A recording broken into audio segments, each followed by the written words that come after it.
Hello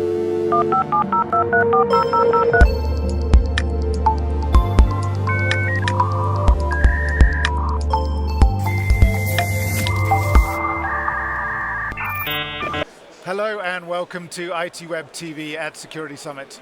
I'm joined now by Joe Tidy, who is cyber correspondent at the BBC, but also the author of, let me get this right, Control Alt Chaos, How Teen Hackers Hijack the Internet. That's right, here it is. Yep. Joe, this welcome. Is my book. Thank you, thanks for having me. It's great to be and here. Your book. Thanks, yes. Tell us about it. So it is, as the title suggests, about teenage hacking and about this sort of issue that we have as a society where teenagers sort of find themselves down a dark path of cybercrime and they are carrying out really chaotic cyber attacks against all sorts of people, individuals, stealing cryptocurrency.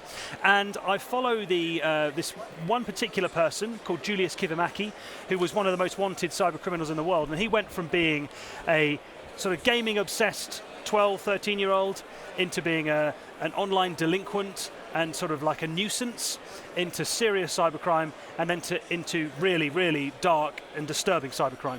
Okay. And you've obviously, is it just on him, or is it more into the wider culture? It does, yeah. So I expand out. So he is our kind of like the through line throughout the entire book, because he carried out what I describe as the cruelest cyber attack in history. This cyber attack that hit a chain of psychotherapy centres in Finland called Vastaamo. And he hacked them and he stole all the data of the patients, but cruelly and crucially, he stole the patient notes. So everything that about 33,000 people told their therapists over years. And he tried to extort the company, and then he tried to extort the individual patients. And some people took their lives over this cyber attack. So that's the main kind of heart of the story.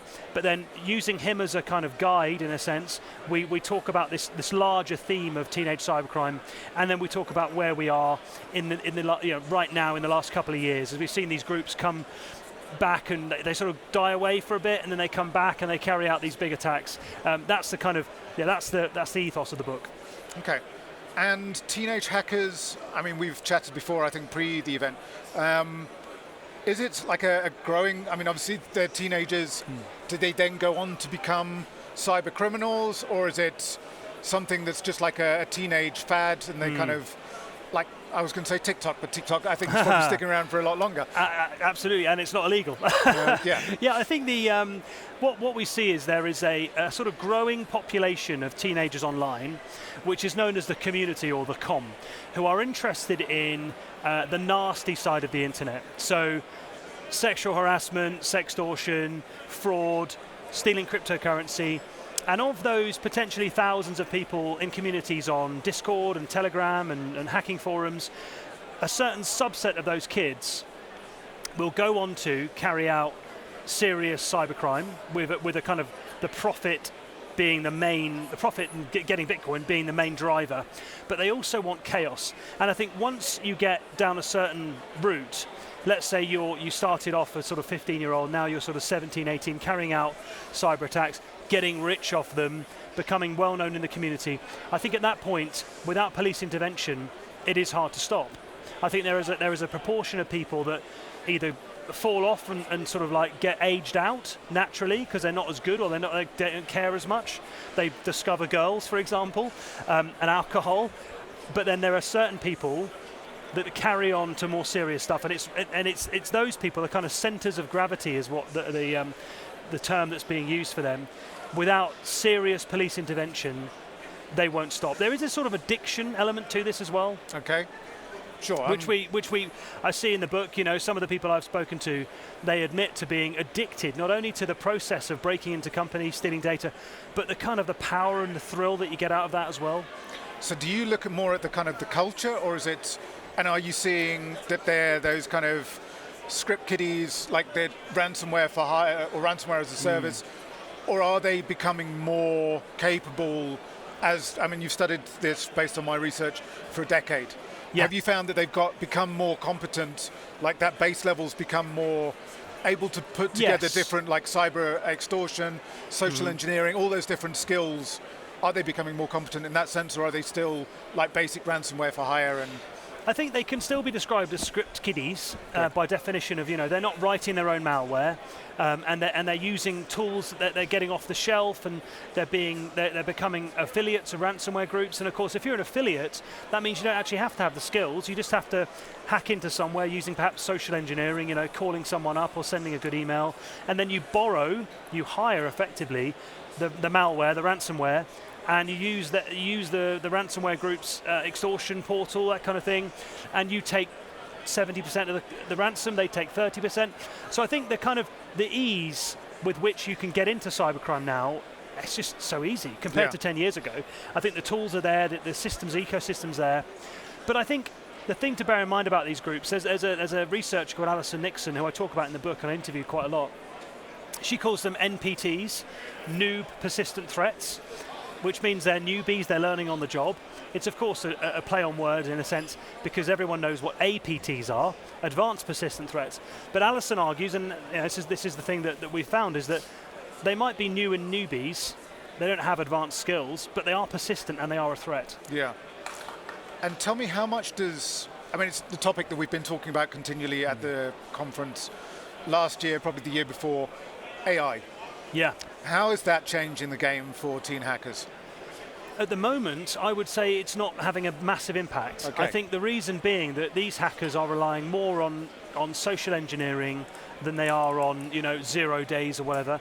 I think there's no doubt that they're using AI in the way that, to be honest, like all of us are, to perhaps summarize documents or tell me what I've got in this data set, that kind of thing. There's no doubt there is Gen AI chatbots being used, but I think the idea that there is a kind of wave of AI-enabled attacks, I don't think we're seeing that in this particular area, because they don't need to.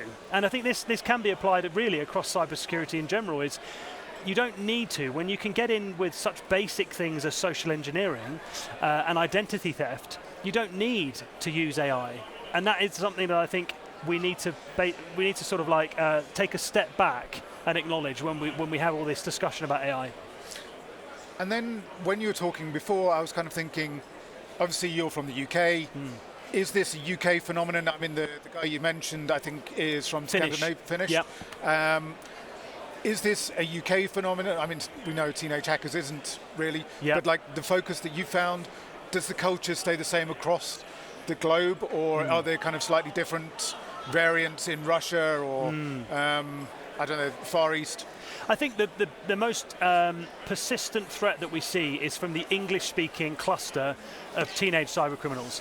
So the ones that we have interviewed and the ones that have been arrested and facing conviction or all convicted already, UK, Ireland, European, USA.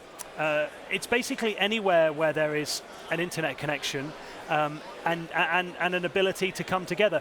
Cybercrime is a team sport, as we know, and a lot of these groups are being formed on things like Discord, voice chat, instant chat, Telegram, that kind of thing, Signal.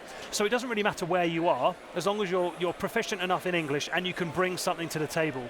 And often that something to the table isn't necessarily super hacker skills.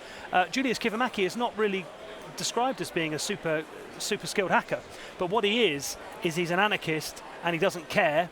And he would do things and go the extra mile that other people just wouldn't want to do. And because of that, that's the value he has in that community and the reason why he became one of these centers of gravity. Okay. And then looking at it from the other side, from the cyber security professional's point of view, is like teen hackers, if I was a CISO, I could maybe, I'm a CISO of a reasonable sized bank, I'd be annoyed that a nation state's hacked into my thing, but like, what am I going to do when I go to the board? This is like an entire country. If I've been fleeced by a 14-year-old in their bedroom, is that slightly more embarrassing? It is, and I think that's part of the reason why we don't talk about this enough, because no one really wants to admit that little Johnny upstairs has hacked him. They want to talk about the big APTs, the Fancy Bears of Russia, Cozy Bears, Lazarus Group, North Korea, Salt Typhoon, Volt Typhoon of China. There is an element of the responsibility isn't really on me. If I've been attacked by an APT from a nation state, what on earth could I have done? If I've been attacked by a kid there's probably some things I could have done. And I think part of that is it's sort of shame and embarrassment. But without talking about it in these kind of forums, and without being honest with each other that this threat is out there, how are we going to learn and defend? Yeah. So let me just see here. The recruitment thing, there's obviously, like I've seen some action movies, I've seen thrillers, and these kids will kind of get soaked up into the cyber infrastructure for nation states. Yeah. Is that something that you think is likely to happen, that if they're identified as technically a good hacker, or they're kind of able to pull the social engineering and the skills together, they will get adopted by Secret Service type organizations, or are they more likely to become criminals and just go to jail? So I think that the further you go along the line of cybercrime, and the worse attacks you conduct, the least likely you are to be able to go into a profession of respect, like working for a nation state, an NCSC in the UK or GCHQ or whatever, an NSA in the US, because I think once you get so far down a certain road, the trust is eroded. Yeah. I think that getting clearance, that kind of thing, you have to have a certain character. And I think if you find yourself carrying out the Vestamo hack, for example, against psychotherapy centres, that character is not welcome. Sure. In a place of responsibility and respect, like a kind of nation state. However, I do think that kind of the medium and lower level cyber criminals who are teenagers, sometimes and often, all it takes is a knock on the door from the police, and they'll stop.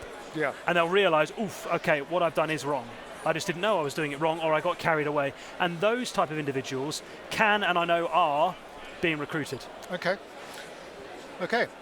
So these shows where, like Slow Horses, where they'll have a cyber specialist, probably is based in some degree on reality. Yeah, I think so. I think that there is a kind of unhelpful rumor or kind of like trend in the teenage world that you can't be an excellent cybersecurity specialist without going into the grey side or the dark side. That black hat hackers, grey hat hackers.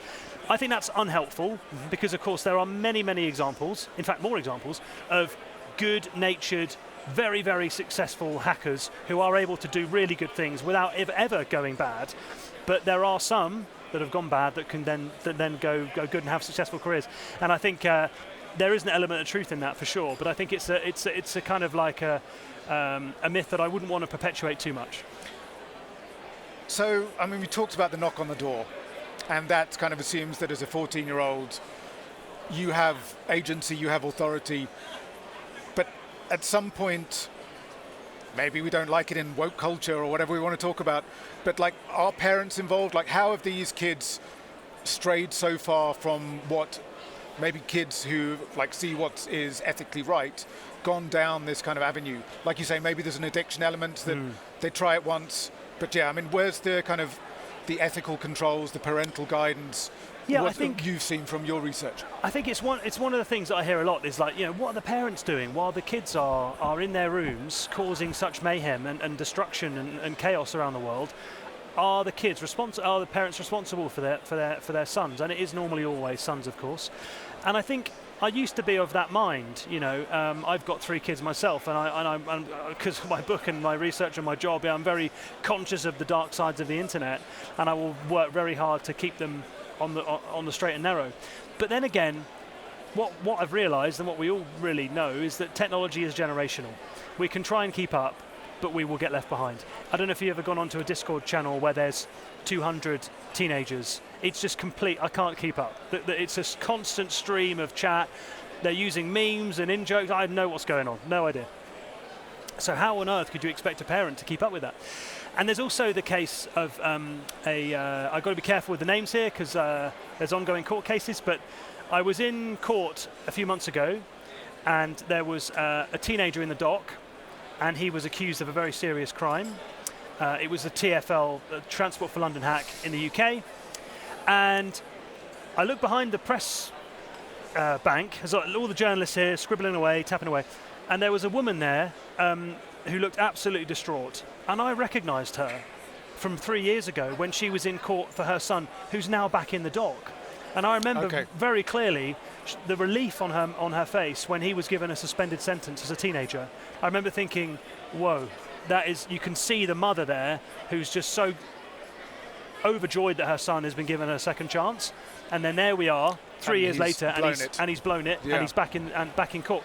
And after that session, I and other journalists were outside filing our copy, and that mum came out, and he had been remanded in custody. And she was on the floor in tears, inconsolable. Her lawyers were like trying to pat her back and calm her down. And I just felt so sorry in that moment for that mum, who was probably trying to do her best, and her son had run rings around her. So the idea of blaming parents all the time, and I think it's too easy. I think it's a bit unfair. So then, without pointing the finger of blame, who is to blame? Like, how do we stop this? So you've got to... I always sort of remind myself they are to blame. Yeah. So like, we've got to think when cybercrime happens, it's the cyber criminals who are to blame. Often it's easy to kind of blame the organisation for poor security, that kind of thing, but these are the criminals that are doing it, so it's them. Why and how we can help? I think perhaps education is one of the things that comes around quite a lot. A lot of these kids are good kids. They would never hit someone or get into street fights or do low-level drug crime, that kind of thing. But online, they don't really see their crimes as having victims, whereas as we know, everyone here knows, these are real people and it affects lives. So education is one of the things. The other things is perhaps sentencing. Do we need to increase the sentencing in some cases for teenage hackers? Do we need to be a bit firmer? I don't know the answer, because we also don't want to stop the exploration and the discovery that teenagers are having online, which leads to incredible discoveries and technology. So it's really hard. Yeah, and I suppose, I mean, you've got, I mean, I don't want to call it the age of consent, but like up to 18 you can't face criminal charges. Yes. In the UK, I'm not sure what the age is here. Yeah. But yeah, I mean, at some point you've got to kind of accept sort of there is a level of responsibility for their own crimes. Yeah. But also, I mean, maybe we need to do more as a society. I think it's such a cliche, isn't it? But there's no silver bullet, and I think that is true in this case. I think perhaps all four of the things we discussed: parents, education, prison sentences, and was it 3 or was it 4? I can't remember. Okay. Deterrence, I suppose, is the general one. A sort of suite of solutions, I think, is what we need here. There's no one thing. I'm going to ask you a last question. I know that you're famous on YouTube for a clip or a broadcast, I suppose it was a segment from the news, where you were the target of a pig butchering scam. Oh, yes. So tell us what that was, how it happened, and what lessons you've learned. Yeah, fascinating case. I was approached on Instagram. I got a DM from someone called Jessica in Chicago, a gorgeous model, and I thought, well, I didn't know she was a model at the time. It was a gorgeous woman, and I thought, oh, hang on a minute, this is dodgy. And it said, hey, would you like to talk? Would you like to become friends? And with my spidey senses instantly tingled as a cyber correspondent, and I thought, this is some sort of scam. I didn't know what type of scam, but some sort of scam. So I played along. And within a couple of days, I realized what type of scam it was, a pig butchering scam.